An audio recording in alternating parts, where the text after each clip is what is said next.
Pada hari yang Tuhan kuduskan, kita boleh tetap diberi nafas hidup untuk datang beribadah kepada Tuhan, baik secara onsite maupun secara online. Tetapi biarlah hati kita tetap tertuju hanya kepada Dia, Pencipta kita, yang senantiasa memenuhi hidup kita dengan sukacita, dengan damai sejahtera. Mas saat ini marilah kita bersama-sama masuk di dalam saat teduh.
Amin.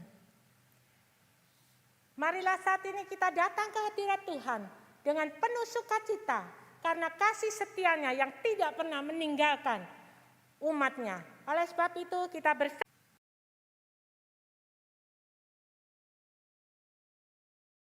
kehadirat Tuhan dengan hati yang penuh sukacita.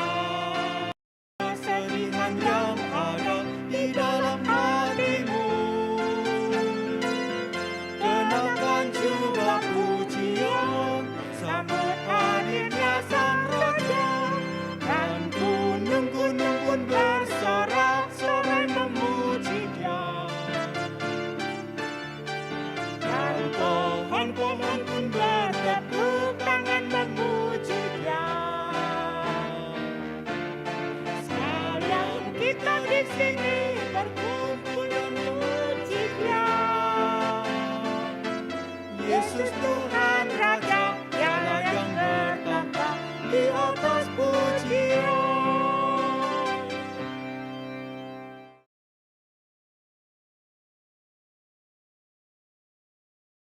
Kasih karunia dan damai sejahtera dari Allah Bapa, Allah Putra, dan Allah Roh Kudus. Amin. Marilah kita memberikan satu pujian hormat kepada Allah yang kita nyanyikan mulia.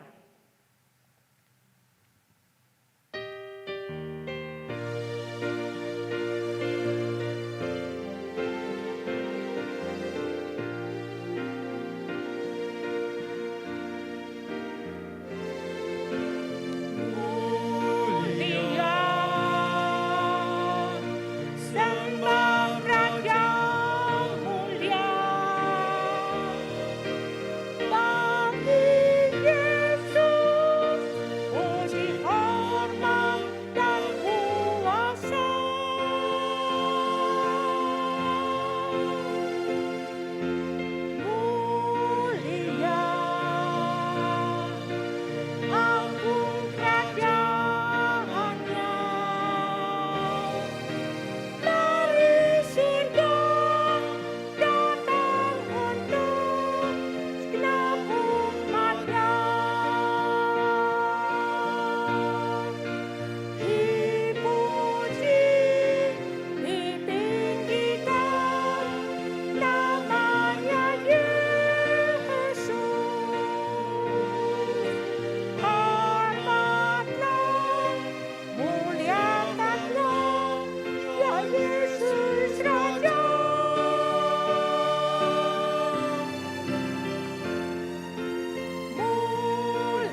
akan duduk kembali.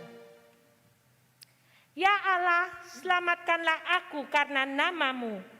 Berilah keadilan kepadaku karena keperkasaanmu. Ya Allah, dengarkanlah doaku. Berilah telinga kepada ucapan mulutku. Sesungguhnya Allah adalah pertolonganku. Tuhanlah yang menopang aku. Pada saat ini, ketika kita memasuki hari Minggu, biasanya orang-orang Kristen, anak-anak Tuhan baru merasa, kalau aku ini anak Tuhan loh, ya, saya harus datang beribadah dengan khidmat, ya, dengan hati yang takut akan Tuhan. Tetapi pada hari-hari yang lain, kita menjadi manusia yang sama seperti yang lain, ya. Kita seringkali lupa kalau kita adalah ciptaan yang dikuduskan oleh Tuhan. Oleh sebab itu pada pagi hari ini, marilah kita bersama-sama datang. Kita berkata kepada Tuhan, oh Tuhan, selidikilah hatiku dan isi hatiku. Karena aku sering menjadi orang-orang Kristen yang gagal total di dalam menjalani kehidupan sebagai anak-anak Tuhan. Marilah kita nyanyikan pujian. Oh Tuhanku, selidikilah hatiku.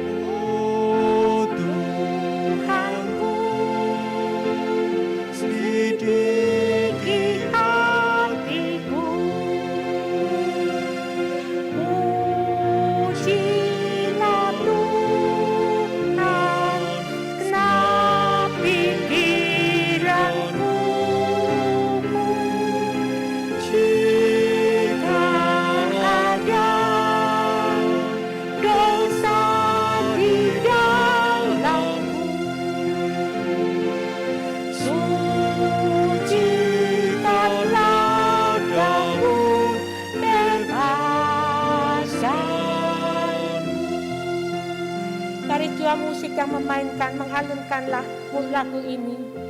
Dan marilah kita datang kepada Tuhan, mengaku segala dosa-dosa kita yang telah kita perbuat, yang telah mendukakan hati Tuhan dan hati sesama. Biarlah Tuhan yang menghapuskan dosa-dosa kita, memperbaharui hidup kita, melayakkan kita untuk boleh disebut sebagai orang-orang Kristen, anak-anak Tuhan.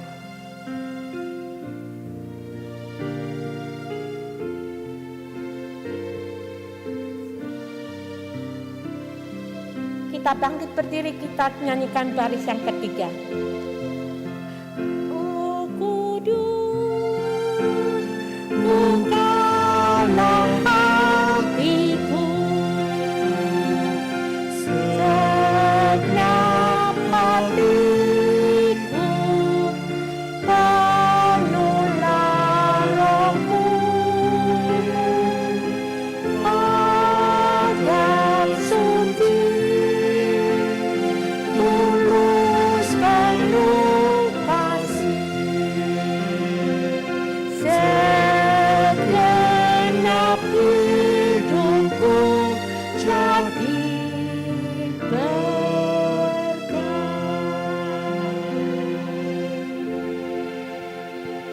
marilah kita masuk di dalam doa pengakuan dosa. Ya Bapa kami, yang selalu mengasihi kami, yang selalu memenuhi kebutuhan hidup kami,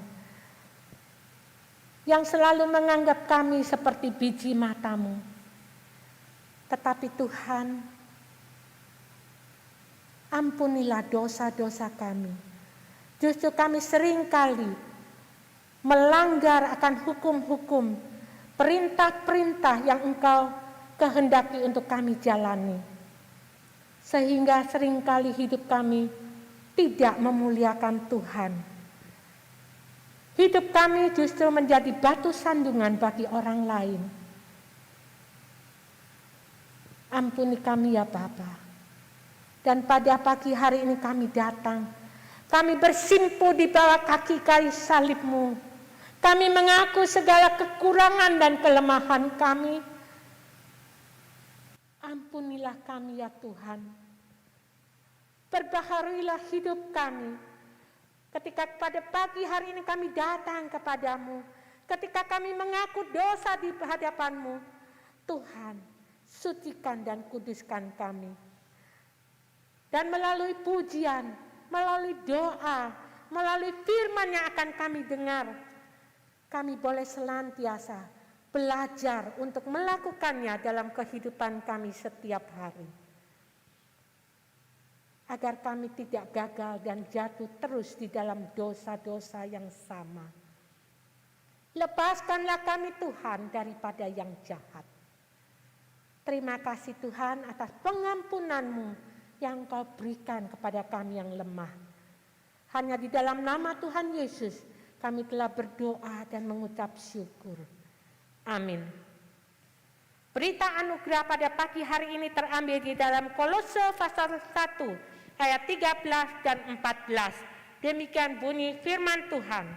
Ia telah melepaskan kita dari kuasa kegelapan dan memindahkan kita ke dalam kerajaan anaknya yang kekasih. Di dalam Dia kita memiliki penebusan kita dan pengampunan dosa. Puji Tuhan, kita memiliki Allah lain daripada yang lain. Karena Dia bukan saja mengasihi kita, tetapi Dia telah mengorbankan dirinya dan Dia ajaib. Puji Tuhan, biarlah kita selalu mengikut jalan Kristus. Di tengah-tengah kehidupan yang sulit sekalipun, kita jangan meninggalkan Tuhan. Karena Dia senantiasa memberikan anugerah yang luar biasa kepada kita. Marilah saat ini kita bersama-sama membacakan petunjuk hidup baru pada minggu ini yang terambil di dalam 1 Petrus pasal 4 ayat yang ke-10. Kita baca bersama-sama. Layanilah seorang akan yang lain sesuai dengan karunia yang telah diperoleh tiap-tiap orang sebagai pengurus yang baik dari kasih karunia Allah. Silakan duduk. Umat serupamu yang memandangmu penuh dengan belas kasihan, selalu menolong yang dengar hati dan mencari yang resah. Yesus ku rindu serupa Dikau, Yesus yang mulia serupa Dikau, serupa manismu, serupa setiamu. Inilah doa harapanku. Marilah lagu ini menjadi doa kita bersama di hadapan Tuhan. Ku mau serupa Yesus.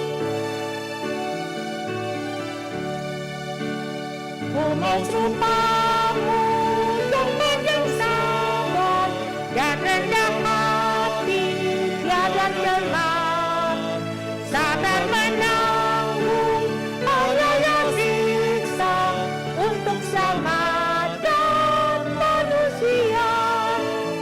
Yesus ku rindu serupa Dikau, Yesus yang mulia serupa Dikau, serupa manismu, serupa setiamu. Inilah doa harapanku. Dalam bulan ini kita senantiasa tema-tema yang diberikan adalah karunia-karunia roh, ya. Pada hari ini kita juga dengan satu tema khotbah yaitu karunia Roh Kudus. Dan lagu ini mencerminkan bagaimana kalau kita mau serupa dengan Yesus, maka kita harus punya sifat-sifat seperti Dia. Ya, oleh sebab itu biarlah saat ini kita senantiasa di dalam hidup kita sehari-hari kita memuji Tuhan.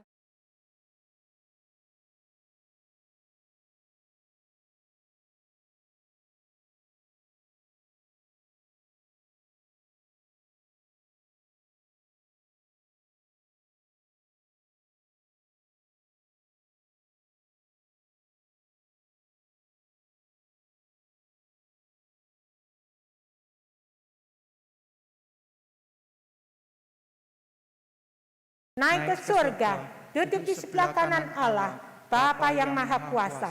Dan dari sana ia akan datang untuk menghakimi orang yang hidup dan yang mati. Aku percaya kepada Roh Kudus, gereja yang kudus dan am, persekutuan orang kudus, pengampunan dosa, kebangkitan tubuh, dan hidup yang kekal. Amin. Marilah kita tetap berdiri, kita akan berdoa syafaat untuk beberapa pokok doa. Kita bersyukur kalau COVID-19 di Indonesia telah diangkat oleh Tuhan untuk menjadi rakyat yang taat untuk kepentingan kita sendiri dan kepentingan orang lain.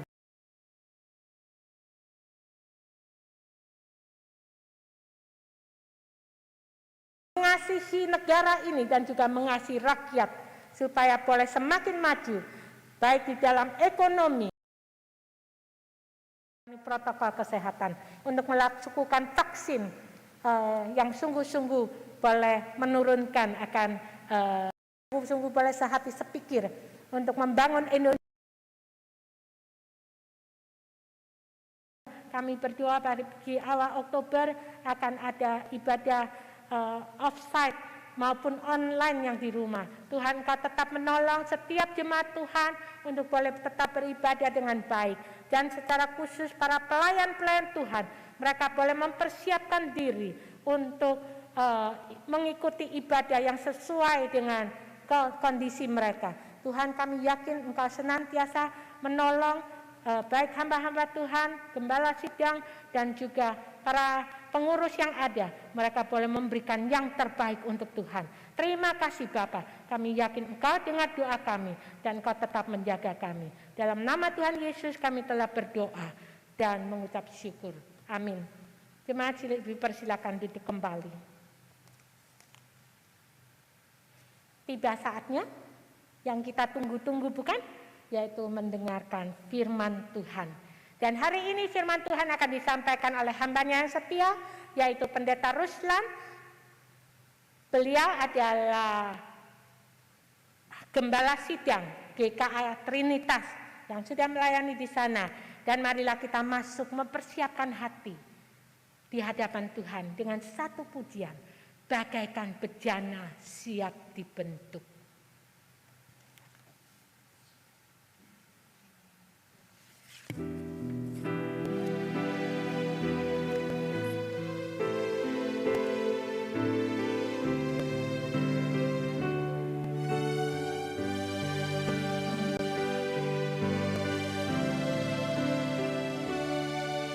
Bagaikan bejana siap dibentuk, demikian hidupku di tanganmu. Dengan urapan kuasa Rohmu, ku dibaharui selalu. Jadikan dalam rumahmu, inilah hidupku di tanganmu. Bentuklah seluruh kepadamu, pakailah sesuai rencanamu. Ku mau seperti-Mu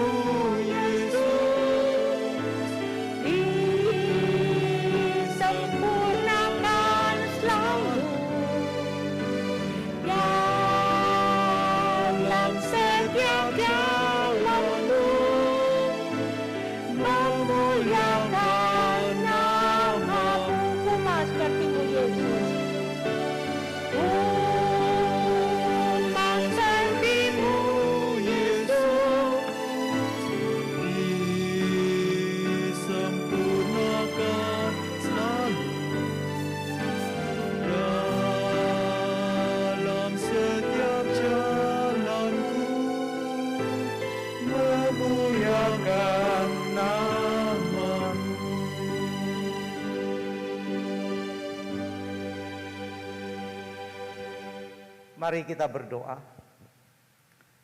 Bapa di surga, terima kasih karena kemurahan-Mu. Pagi ini kami dapat beribadah bersama. Saatnya kami akan mendengar firman-Mu. Tenangkan hati pikiran kami. Berkatilah kami melalui firman pada hari ini. Pakailah hamba-Mu di dalam segala keterbatasannya dan persiapannya. Kami serahkan semuanya di dalam nama Tuhan Yesus Kristus. Amin. Selamat pagi jemaat sekalian yang dikasihi oleh Tuhan. Kita bersyukur di tengah ibadah ini kita boleh kembali mendengar firman Tuhan. Sesuai dengan agenda khotbah gereja, hari ini kita akan belajar mengenai karunia Roh Kudus. Didasarkan kitab 1 Korintus pasal yang ke-12 ayat 7 sampai ayat yang ke-11. Ya. 1 Korintus pasal yang ke-12 ayat yang ke-7 sampai ayat yang ke-11.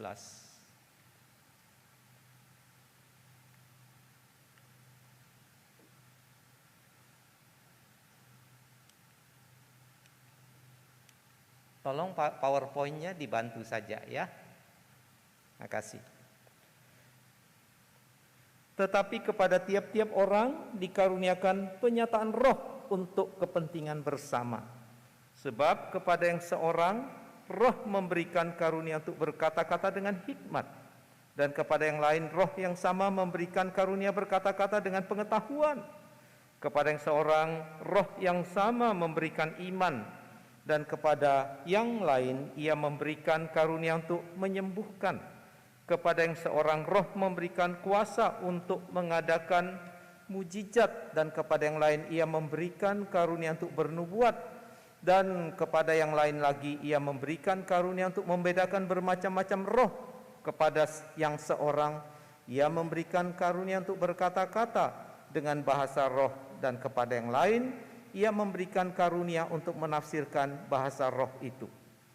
Tetapi semuanya ini dikerjakan oleh roh yang satu dan yang sama, yang memberikan karunia kepada tiap-tiap orang secara khusus seperti yang dikehendakinya. Berbahagia setiap orang yang mendengarkan firman serta melakukannya. Saudara sekalian, berbicara mengenai karunia-karunia Roh Kudus, maka ini merupakan hal yang sering menjadi kontroversial sejak zaman para rasul sampai sekarang. Nah, saudara sekalian, karunia-karunia roh juga menjadi hal yang penting di dalam ajaran Alkitab, karena justru melalui karunia-karunia Roh Kudus Tuhan bekerja membangun, memperkembangkan gerejanya. Allah secara aktif bekerja melalui orang-orang berkarunia. Jadi kita melihat ada dua ekstrim yang terjadi. Satu sisi karunia-karunia roh itu sangat-sangat penting. Tapi di sisi yang lain karunia-karunia roh itu sering disalahpahami dan juga disalahgunakan. Nah, sebagai contoh misalnya bagaimana karunia-karunia roh itu disalah mengerti dan disalah praktekkan, ya. Misalnya di media sosial pernah disebarkan di mana ada orang bisa membangkitkan orang mati. Orang yang sudah di dalam peti bisa hidup. Ternyata hoax, saudara sekalian. Ini kan suatu hal yang konyol.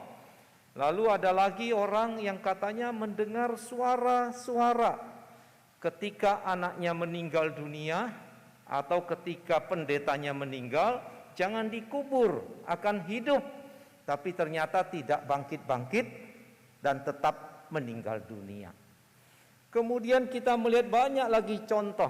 Ada lagi misalnya orang bisa melakukan mujizat katanya. Dia pergi ke jalanan atau di satu ruang yang besar, dia jamah orang ini, dia jamah orang itu, dia tepuk-tepuk, dianggap sembuh. Nah, saudara sekalian, apakah itu karunia dari Roh Kudus?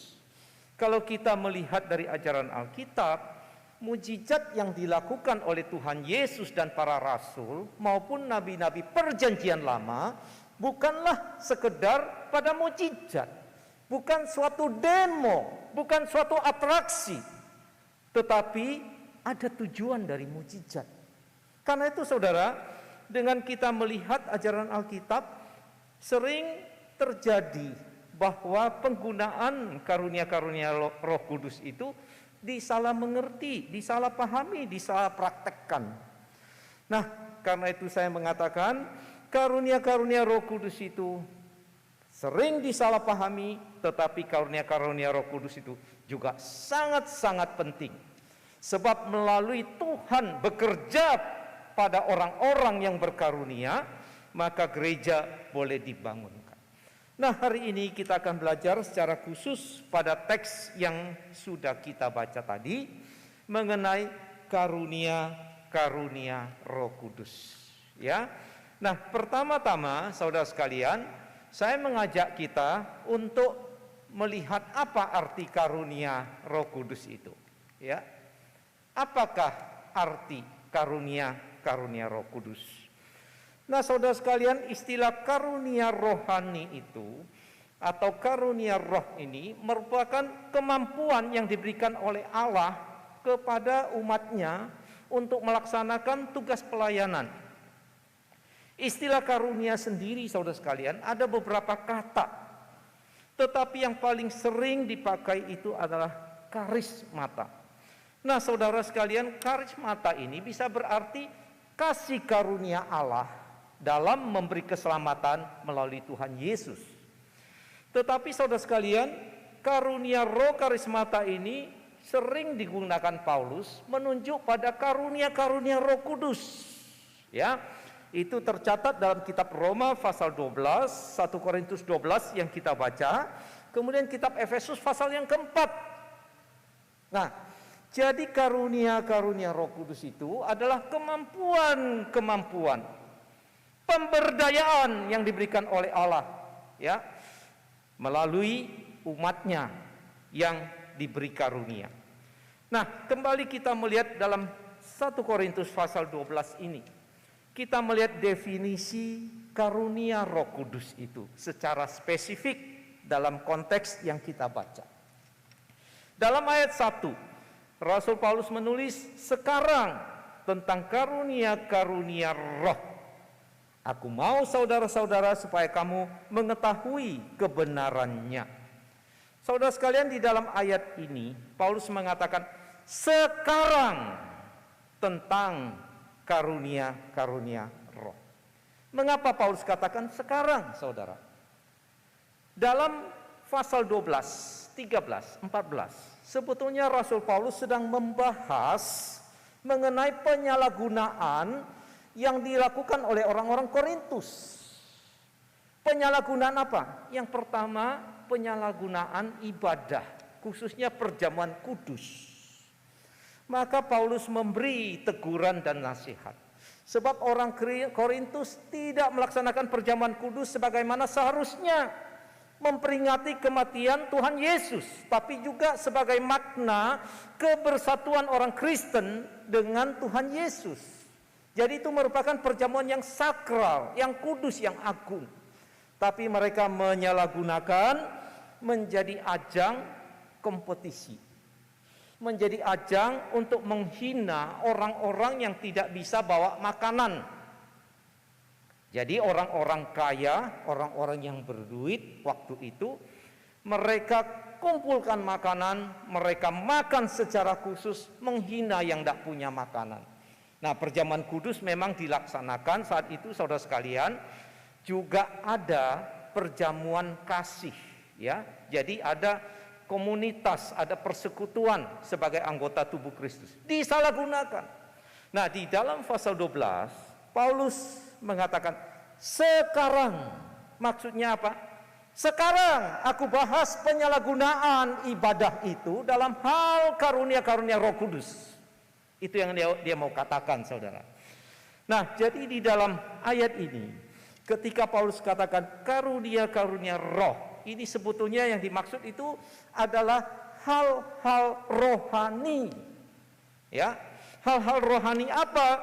Yaitu mengenai karunia-karunia roh atau hal tertentu yang dicirikan oleh Roh Kudus. Itu yang mau Paulus sampaikan kepada mereka, ajarkan kembali arti karunia-karunia roh dan penggunaan karunia-karunia roh serta tujuan dari karunia-karunia Roh Kudus. Nah, saudara, dari bagian pertama ini, makna karunia Roh Kudus ini, kita belajar, saudara, dari dulu sampai sekarang. Karunia-karunia roh ini disalah mengerti dan disalah praktekkan. Orang Korintus pada waktu itu, mereka mengagungkan karunia berbahasa lidah. Mereka anggap berbahasa lidah atau glosolalia itu merupakan karunia paling tinggi, paling hebat. Tapi sebetulnya di balik itu ada motivasi, mereka mau pamer bahwa merekalah orang yang istimewa. Mereka orang yang punya level kerohanian yang tinggi. Padahal mereka membuat perpecahan. Mereka membuat faksi-faksi. Mereka menyalahgunakan perjamuan kudus. Sebetulnya mereka sedang tersesat. Nah, saudara sekalian, sampai pada masa kini, sering karunia itu disalah mengerti dan disalahgunakan. Termasuk, saudara sekalian, berbahasa lidah. Ya, sampai sekarang, saudara, ada orang menganggap bahasa lidah adalah suatu keharusan bagi setiap orang Kristen. Orang Kristen cuma percaya Yesus tidak cukup, harus dibaptis dengan Roh Kudus.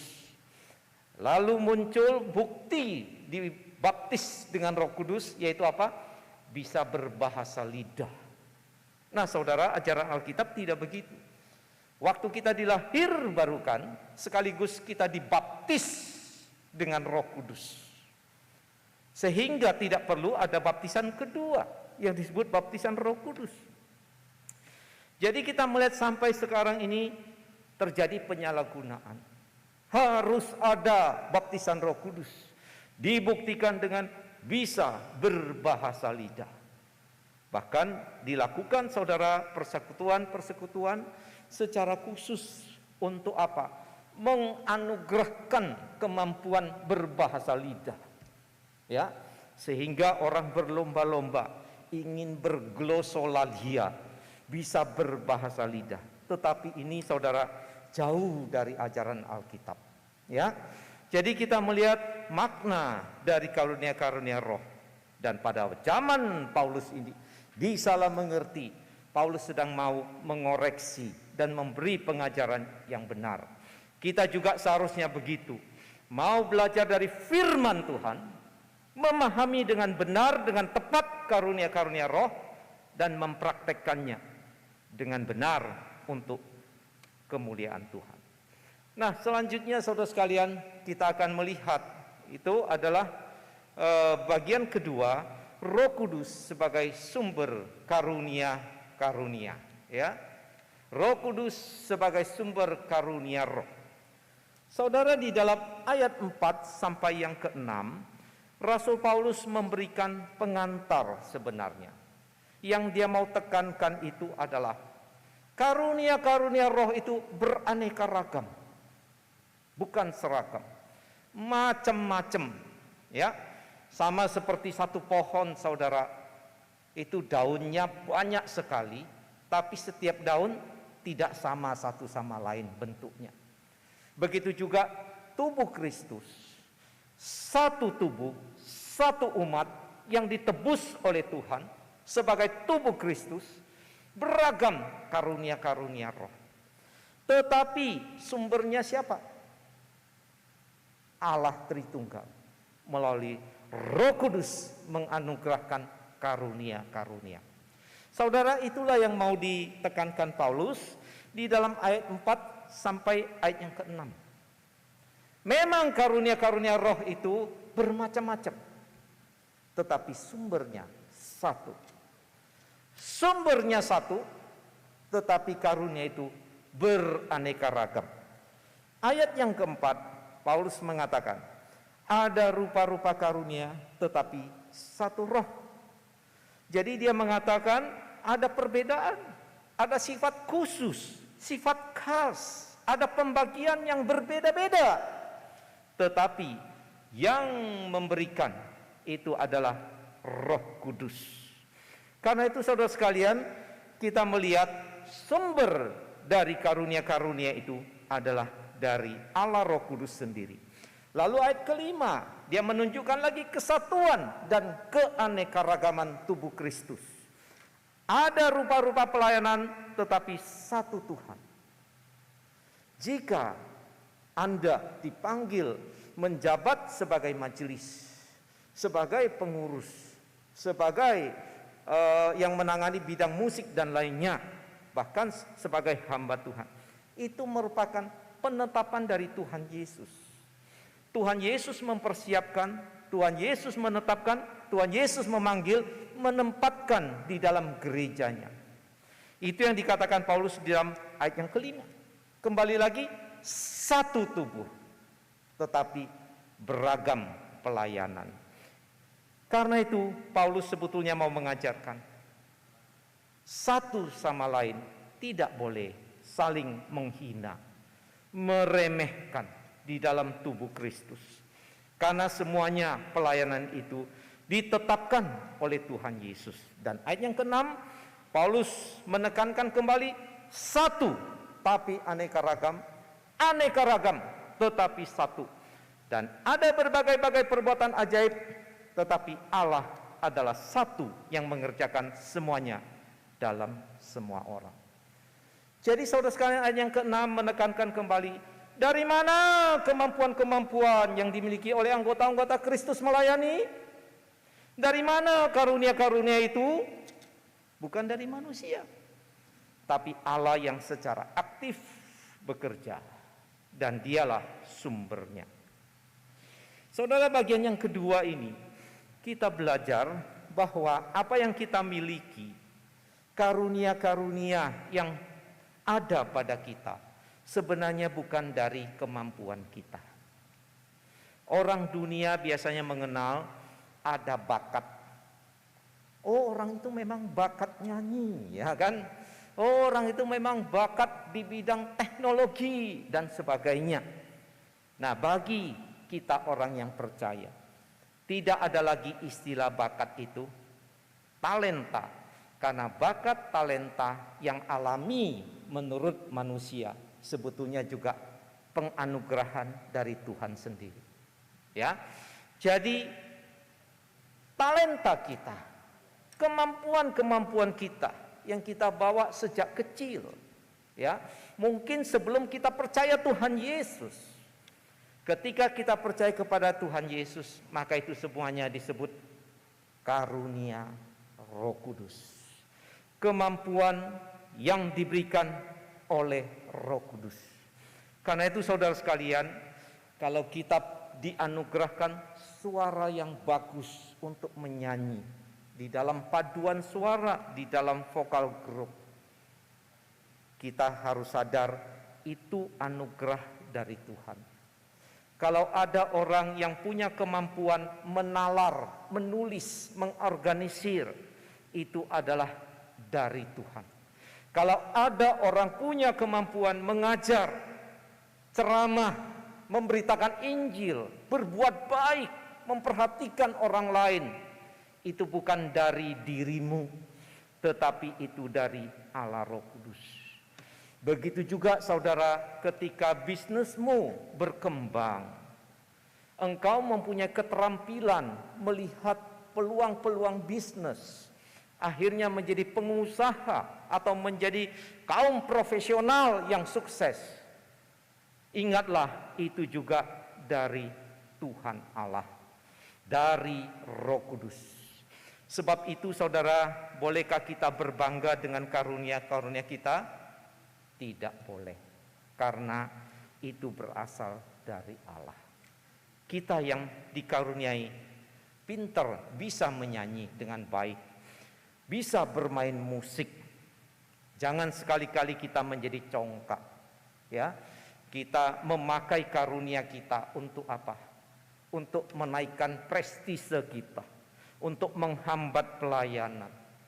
Coba kalau saya tidak ada, musiknya kan tidak enak.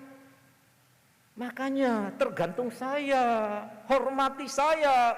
Saudara, ini sikap yang salah. Ya, begitu juga kalau Tuhan mengaruniakan kepada engkau kekayaan, harta, jangan juga menganggap, loh, gereja kan tergantung saya. Coba kalau tidak ada fungsi saya yang besar, gereja tidak bisa berjalan. Saudara, jangan sekali-kali punya sikap demikian, ya. Karena Tuhan yang mempercayakan kepada kita, termasuk harta, kemampuan bisnis, keterampilan, dan sebagainya. Ada waktunya kalau Tuhan tidak mempercayakan lagi, dia bisa ambil sekejap. Kita tidak bisa berbuat apa-apa. Karena itu saudara sekalian, kita mesti menyadari, apapun karunia yang Tuhan berikan, percayakan, kita harus melakukannya dengan kerendahan hati. Kita harus sadar ini dari Tuhan, untuk Tuhan. Ya, begitu juga sebagai pengurus gereja, majelis gereja, bahkan juga hamba Tuhan gereja, kita menyadari bahwa karunia-karunia itu berasal dari Tuhan sendiri, bukan dari kita, bukan demi kepentingan, bukan demi kebanggaan kita, tapi untuk melayani Dia, memuliakan namanya.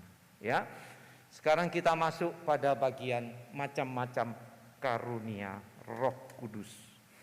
Nah, kembali lagi saudara sekalian, di dalam ayat yang ke-1 Paulus sudah katakan karunia-karunia roh, aneka ragam, tetapi sumbernya dari Roh Kudus. Di dalam ayat yang ke-4 sudah dia katakan karunia-karunia roh, tetapi satu, ya, satu roh. Artinya itu karena pemberian, penganugerahan dari Roh Kudus. Jadi penekanan Paulus itu bermacam-macam, beraneka ragam, tapi satu sumbernya. Satu sumbernya, satu tubuh Kristus, satu Allah, tetapi macam-macam karunianya. Nah, sekarang bagian yang ayat yang ke-7 sampai 11, dia menguraikan kembali penekanannya pada banyak karunia tetapi satu roh. Dia awali di dalam ayat yang ke-7 dan dia akhiri kesimpulan dalam ayat 11. Tetap penekanannya bermacam-macam karunia roh, tapi satu sumbernya Roh Kudus. Ya. Nah, saudara, lalu dia tulis di dalam ayat 8 sampai ayat yang ke-10. Itu ada 9 macam karunia roh. Saudara, apakah karunia roh itu cuma 9 macam?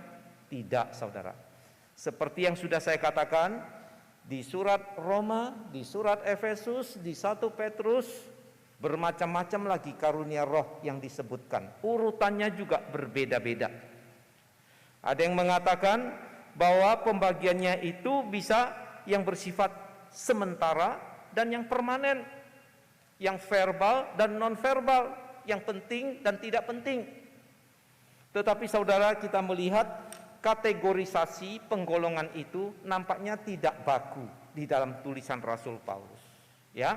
Dan kita melihat di dalam surat 1 Korintus 12 ini, dia menulis macam-macam karunia Roh Kudus itu di dalam konteks gereja Korintus abad pertama, di mana para rasul masih hidup, saudara sekalian.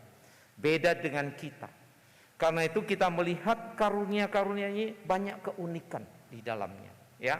Nah, sekarang saya mengajak kita untuk melihat bagaimana karunia-karunia yang disebut oleh Rasul Paulus ini, ya. Saudara sekalian, yang pertama kita lihat ayat yang ke-8. Sebab kepada yang seorang roh memberikan karunia untuk berkata-kata dengan hikmat. Saudara, berkata-kata dengan hikmat maksudnya kata-kata yang bijaksana, kata-kata hikmat atau ucapan kebijaksanaan. Ini merupakan kemampuan mengucapkan hikmat ilahi yang berasal dari Roh Kudus. Nah saudara, di dalam surat ini orang Korintus menganggap mereka berhikmat, tapi mereka memusuhi Paulus, mereka mengabaikan Injil. Paulus mengatakan, hei orang Korintus, hikmat Allah itu sudah dinyatakan di dalam Yesus Kristus. Itu hikmat yang sejati. Saudara, di dalam Tuhan Yesuslah seluruh rencana Allah bagi manusia, puncaknya, tujuannya tercapai. Di dalam Yesus dosa diampuni, hukuman atas dosa diselesaikan, kuasa iblis juga dihancurkan, sehingga Allah berdiam di dalam diri umatnya. Saudara, ini merupakan hikmat Allah, di mana roh Allah berdiam di dalam umat Allah, di mana Taurat itu ditaruh di dalam hati umat Allah, maka umat Allah itu bisa punya hikmat.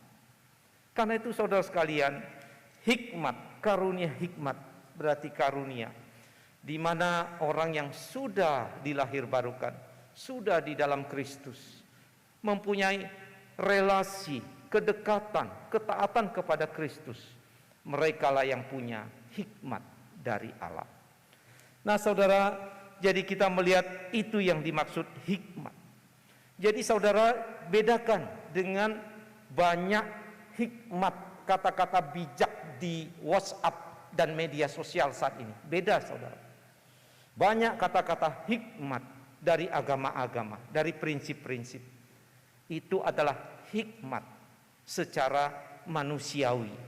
Tetapi kita percaya ada hikmat dari Allah, yaitu di dalam Kristus sesuai firman-Nya. Itu kata-kata hikmat. Yang kedua saudara sekalian, kita melihat itu adalah di dalam ayat 8b. Dan kepada yang lain roh yang sama memberikan karunia berkata-kata dengan pengetahuan.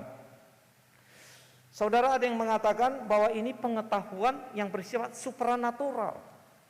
Rasul Petrus ketika Ananias Safira berdusta, dia langsung tahu ini pengetahuan. Tapi nampaknya saudara sekalian, yang dimaksud oleh Alkitab yaitu pengetahuan di sini adalah pengenalan yang benar tentang wahyu Allah dalam kitab suci.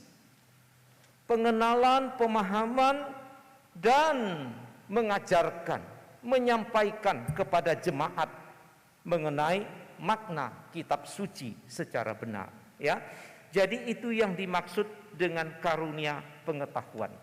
Kalau zaman sekarang boleh dikatakan mengajar, berkhotbah, memahami Alkitab dengan baik, dengan benar, mengeksposisinya, menyampaikan kepada jemaat. Itu karunia pengetahuan. Saudara, saat ini sangat diperlukan karunia pengetahuan. Karena kita sedang dibombardir oleh informasi. Dan sebagian besar informasi itu adalah informasi sampah yang tidak berguna. Nah, disinilah diperlukan pengetahuan yang benar. Saya kadang-kadang di WA oleh jemaat, Pak, apakah ini benar? Ketika saya lihat, oh enggak benar. Kadang-kadang saya lihat, oh ya benar, sesuai Alkitab, tapi harus hati-hati, ada faktor ini dan sebagainya. Jadi saudara, karunia pengetahuan itu sangat diperlukan sampai sekarang. Kemudian kita melihat ayat 9a, kepada yang seorang roh yang sama memberikan iman. Saudara, karunia iman yang dimaksud di sini apa? Memang iman itu diajarkan Alkitab untuk percaya kepada Yesus sebagai jalan keselamatan. Kita meresponinya dengan iman. Iman pun karunia dari Allah. Tetapi yang dimaksud di sini adalah iman yang khusus, ya, yaitu ukuran khusus dari iman, bahwa Allah dapat melakukan mujizat, atau dengan bahasa lain, iman yang dimaksud ini iman yang memindahkan gunung. Kalau kita bandingkan pasal 13 ayat yang kedua.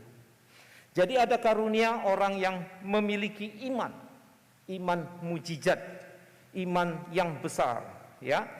Kemudian yang berikutnya ada karunia apa? Yaitu karunia menyembuhkan. Saudara, di sini dipakai bentuk jamak. Artinya apa? Menyembuhkan berbagai macam penyakit di dalam berbagai situasi kondisi. Nah saudara, ini sesuai dengan janji Allah pada zaman Mesias, maka banyak orang disembuhkan. Yesus melakukan, para rasul melakukan, lalu juga para diakon gereja termasuk contohnya Stefanus dan Filipus. Mereka melakukan banyak mujizat. Tetapi saudara, kita melihat catatan Alkitab, Rasul Paulus ketika ada duri dalam daging, tidak ada mujizat. Dia tidak bisa menyembuhkan dirinya. Dan ketika temannya sakit, Epafroditus dalam kitab Filipi, Timotius dalam 1 Timotius 5, Trofimus dalam 2 Timotius, Paulus tidak bisa sembuhkan. Jadi saudara sekalian, kita melihat karunia menyembuhkan itu tidak melekat pada orang yang berkarunia. Karunia menyembuhkan tidak bergantung pada orang yang berkarunia. Karena itu saudara sekalian, karunia penyembuhan bergantung pada kedaulatan dan kemurahan Allah. Sebab itu kita kalau mengerti ayat ini saudara, maka kita jangan terkecoh. Orang yang bisa melakukan mujizat, kesembuhan harus diuji dengan ajaran firman. Ya, jadi tidak melekat pada orangnya, tergantung pada kedaulatan dan kemurahan Allah. Lalu ada karunia mengadakan kuasa, mengadakan mujizat. Ini berarti di luar dari karunia penyembuhan. Termasuk apa? Pengusiran setan, ya, pengusiran roh-roh jahat. Ini masuk karunia itu. Selanjutnya kita lihat dalam ayat 10b, dan kepada yang lain ia memberikan karunia-karunia untuk bernubuat. Saudara, bernubuat ini ada dua pengertian. Yang pertama, memberitakan apa yang akan terjadi. Itu seperti nabi-nabi perjanjian lama sebagian, juga nabi-nabi perjanjian baru.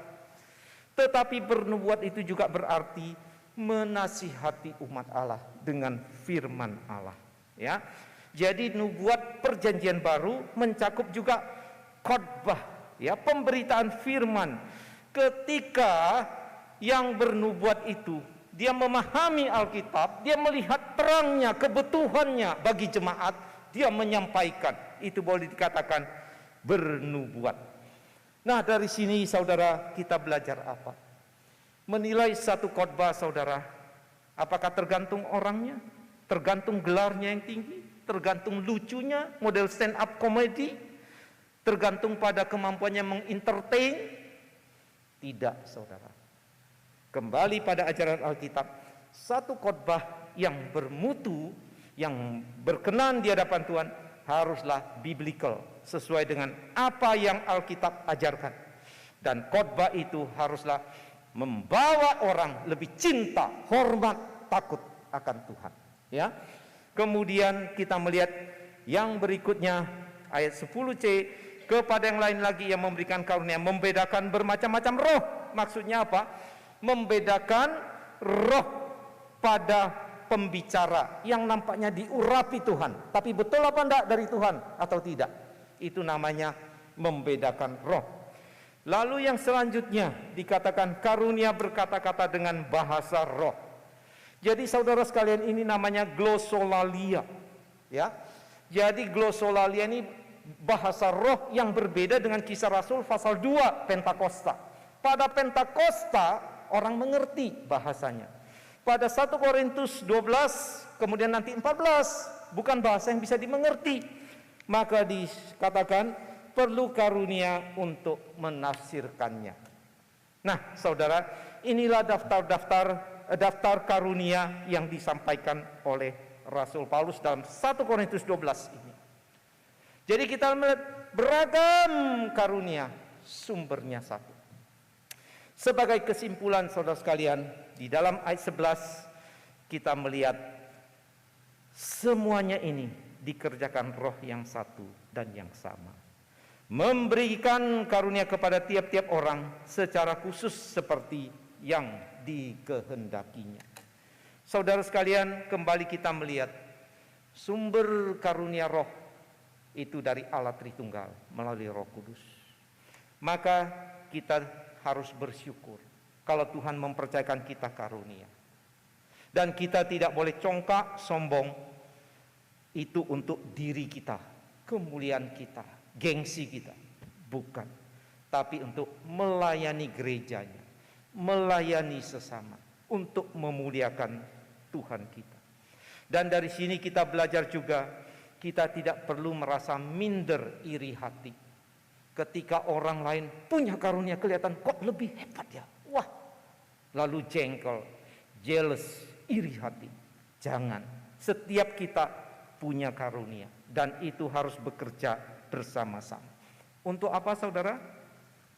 Untuk kebanggaan kita? Supaya kita dipuji-puji orang? Kita disanjung-sanjung orang? Tidak saudara. Tapi supaya setiap kita makin bersyukur pada Tuhan. Setiap kita bersama-sama semakin memberitakan tentang Tuhan, mengajak orang lain untuk memuliakan nama Tuhan. Kiranya Tuhan memberkati kita melalui firman pada hari ini. Mari kita masuk di dalam doa.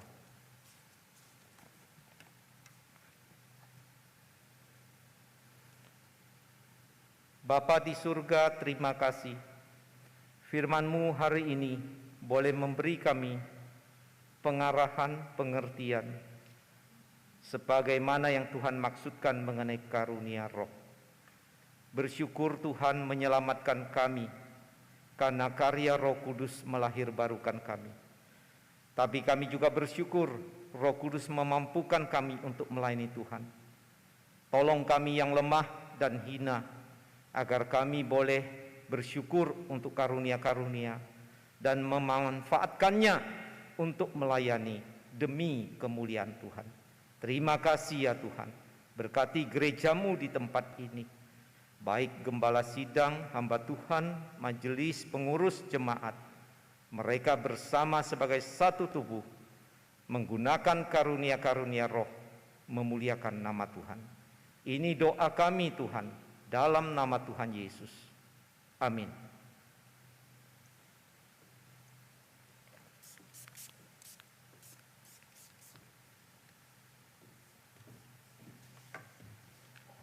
Terima kasih kepada Pendeta Ruslan yang sudah menyampaikan firman Tuhan kepada kita semua. Dan diingatkan kalau setiap kita diberi karunia oleh Tuhan. Dan marilah kita kembalikan untuk kemuliaan Tuhan. Ketika tiba saatnya kami akan memberikan persembahan. Persembahan itu bukan uang saja, tetapi juga talenta-talenta yang Tuhan berikan kepada kita. Biarlah untuk membangun tubuh Kristus di bumi ini. Marilah kita nyanyikan satu pujian, betapa hatiku berterima kasih Yesus.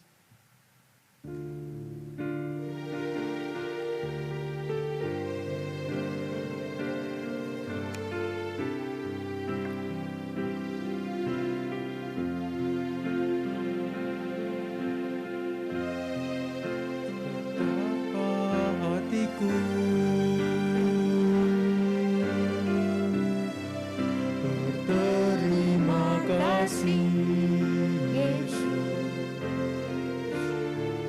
Kau mengasihiku, Kau memilikiku. Hanya ini Tuhan persembahanku, segenap hidupku, jiwa dan ragaku, sebab aku miliki harta kekayaan yang cukup berarti untuk persembahkan. Hanya ini Tuhan permohonanku, terimalah Tuhan persembahanku, pakailah hidupku sebagai alatmu seumur hidupku. Marilah kita bawa persembahan kepada Tuhan dengan diamond maupun dengan transfer yang ada di dalam layar depan kita. Segenap hidupku, jiwa dan ragaku, sebab aku memiliki harta kekayaan yang cukup berarti untuk takut, hanya ini Tuhan permohonanku. Terimalah Tuhan persembahanku, pakailah hidupku sebagai Allahku seumur hidupku.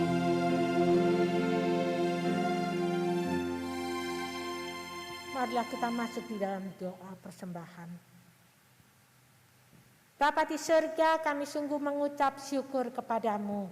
Karena pada hari ini, pada pagi hari ini, Engkau tetap memberikan sukacita kepada kami. Ketika kami boleh tetap beribadah kepada Tuhan. Mungkin dengan cara outside maupun online. Tetapi Tuhan, hati kami tetap tertuju kepadamu. Firman-Mu tetap menguatkan kami, tetap mengingatkan kami bahwa Engkau memberikan karunia kepada setiap kami. Dan Engkau juga ketika Engkau memberikan kepercayaan, yaitu semua berkat melalui pekerjaan yang Engkau berikan kepada kami. Uang-uang yang boleh kami bawa kepada Tuhan untuk kami persembahkan sebagai alat di rumah Tuhan untuk memperluas pekerjaan Tuhan di tempat ini. Tuhan sucikan dan kuduskan, dan biarlah Engkau tetap menolong dan mendorong kami di hari-hari selanjutnya. Kami boleh tetap memberikan yang terbaik untuk Tuhan dengan penuh ucapan syukur. Karena kami ingat Tuhan bahwa semua yang kami miliki saat ini berasal daripada-Mu. Terima kasih Bapa, Engkau sudah mendengar doa kami. Engkau menerima sujud sembah kami, supaya ibadah ini sungguh menjadi dupa yang harum sampai kepada Bapa. Terima kasih Bapa, berikan kami damai sejahtera. Kasih setia-Mu selalu melingkupi hidup kami hari lepas hari. Kami berjalan di jalan Tuhan yang senantiasa dipimpin langkah demi langkah. Di tengah-tengah situasi apapun, kami berkecukupan, kami berkekurangan, Engkau senantiasa menguatkan kami, memberikan yang terbaik untuk kami. Berikan kami iman di tengah-tengah situasi yang sulit sekalipun. Kami tidak putus asa dan tidak tawar hati, tetapi kami berharap hanya kepada Tuhan, sumber pertolongan dan kekuatan kami. Terima kasih Bapa. Dengarlah doa kami yang kami panjatkan hanya di dalam nama Tuhan Yesus, Juru Selamat dan Penolong kami yang hidup. Amin. Jemaat dipersilakan duduk. Kemudian di sini ada warta jemaat. Ada beberapa warta. Sebenarnya Bapak Ibu yang sudah menerima WA grup, maka bisa melihat di dalamnya. Tetapi kita mengingatkan kembali ibadah online maupun outside mungkin akan diadakan mulai 1 Oktober. Biarlah Tuhan tetap menolong gembala sidang, hamba-hamba Tuhan dan majelis untuk benar-benar mempersiapkan segala yang dibutuhkan dengan baik. Dan kemudian pada Oktober juga ada perjamuan kudus, ya, masih 2 minggu lagi, tetapi biarlah kita sudah mulai mempersiapkan hati kita untuk menerima roti dan cawan Tuhan. Kita tidak lupa juga pada awal bulan kita akan memberikan perpuluhan kita biasanya, ya. Ada perpuluhan, biarlah kita mempersiapkan hati kita juga. Dan di warta gereja yang nomor 4 ada CD dan atestasi masuk, yaitu saudara-saudara kita yang masuk atestasi masuk maupun yang CD, biarlah Tuhan boleh menguatkan iman mereka agar mereka boleh bersama-sama bertumbuh di dalam Tuhan di GKT Hosana ini. Selanjutnya juga kita tak lupa dalam minggu ini ada teman-teman kita, jemaat kita yang berulang tahun. Biarlah Tuhan tetap menolong mereka, memberikan panjang umur, tetapi memberikan mereka kesetiaan kepada Tuhan. Ya, kita juga bersyukur untuk majelis-majelis yang terpilih. Ya, biarlah Tuhan tetap memakai mereka untuk menjadi pelayan-pelayan Tuhan di tengah-tengah gereja Hosana, dan hidup mereka sungguh menjadi berkat. kita tak lupa juga persiapan untuk bulan Oktober adalah bulan pembinaan, ya, bulan pembinaan di setiap hari Rabu, ya, dari Rabu pertama sampai terakhir setiap minggu ada topik-topik tertentu. Bapak Ibu bisa melihat lebih jelas di dalam warta gereja, yaitu teologi penciptaan yang akan dibawakan oleh Evangelis Ali Salim. Ya, biarlah kita mengambil waktu, bukan meluangkan waktu, ya, mengambil waktu, yaitu mendekatkan diri kepada Tuhan untuk boleh diisi dengan kebenaran firman Tuhan supaya kita semakin kuat di dalam Dia. Dan selanjutnya adalah ulang tahun dari Hosana Kantata yang ke-12, ya, yaitu kita akan mengadakan acara nanti sore 4:30, ya, 4:30 ada Zoom. Biarlah kita semua boleh hadir ikut serta mendoakan dan mengikuti acara, karena ada bentuk hadiah spesial akan diberikan kepada setiap orang yang ikut serta di dalam dan mau mendaftarkan diri di dalam kursus musik dan juga kursus Mandarin, ya. Kursus musik itu kita kerjasama dengan Jakarta Kantata yang mengadopsi dari Australia kurikulumnya, dan kemudian kalau bahasa Mandarin juga tidak kalah penting, yaitu dengan Universitas Petra, ya. Oleh sebab itu kita himbau setiap jemaat, teman-teman, untuk boleh mempercayakan anak cucu, ya, untuk ikut serta di dalam kursus Mandarin dan kursus musik di Hosana Kantata. Biarlah kita menjadi promotor yang baik, karena kita ingin gereja ini boleh mengembangkan pelayanan lebih baik lagi untuk pemusik-pemusik yang boleh melayani Tuhan, memainkan musik dengan cara rohani, ya, dengan berbeda dengan yang lain. Oleh sebab itu hadirilah nanti sore 4:30, ya, dengan guru-guru yang mumpuni, ya, dan ulang tahun ke-12 memberikan diskon sampai 36%. Biarlah Tuhan memberkati, ya. Dipakai gereja ini ada tempat yang baik, ada alat-alat musik yang baik, kita mempersiapkan SDM untuk masa depan gereja, ya. Gereja ini juga gereja Mandarin. Kita tidak mau kehilangan status kita, orang-orang Tionghoa yang nol potol, ya, kalau orang Surabaya bilang. Jadi tidak bisa berbahasa Mandarin, tidak bisa mendengar, sayang sekali, sayang banget, ya. Kita mengharapkan Hosana Kantata ini boleh menjadi berkat di tengah-tengah kota Surabaya. Kalau sekarang via Zoom sampai luar pulau loh, murid-murid kita, ya, luar biasa. Dan kita bersyukur kalau kita boleh mengakhiri ibadah ini dengan baik, dengan pimpinan Tuhan, dan tiba saatnya kita akan bersama-sama berdiri menyanyikan doksologi, dan doa berkat akan disampaikan oleh gembala kita, yaitu Evangelis Philip Wang.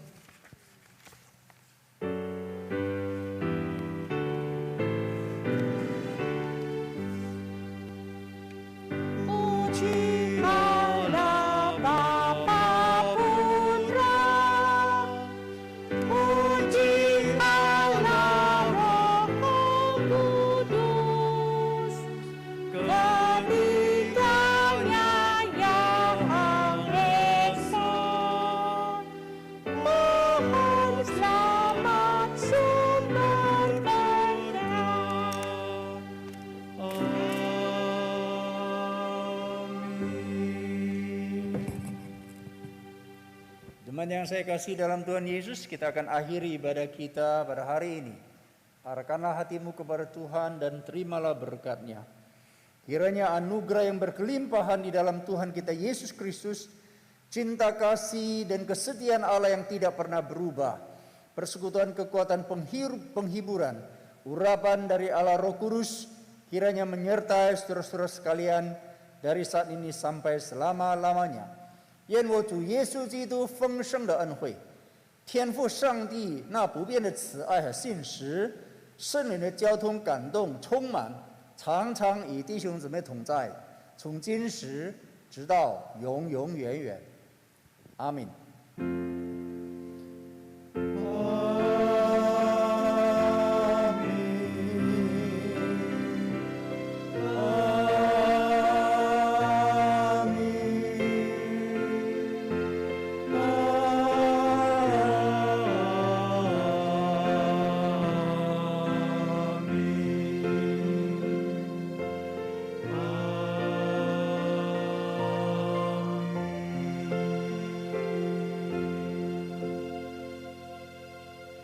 Dipersilakan duduk, ibadah selesai, ambil seteduh, Tuhan memberkati.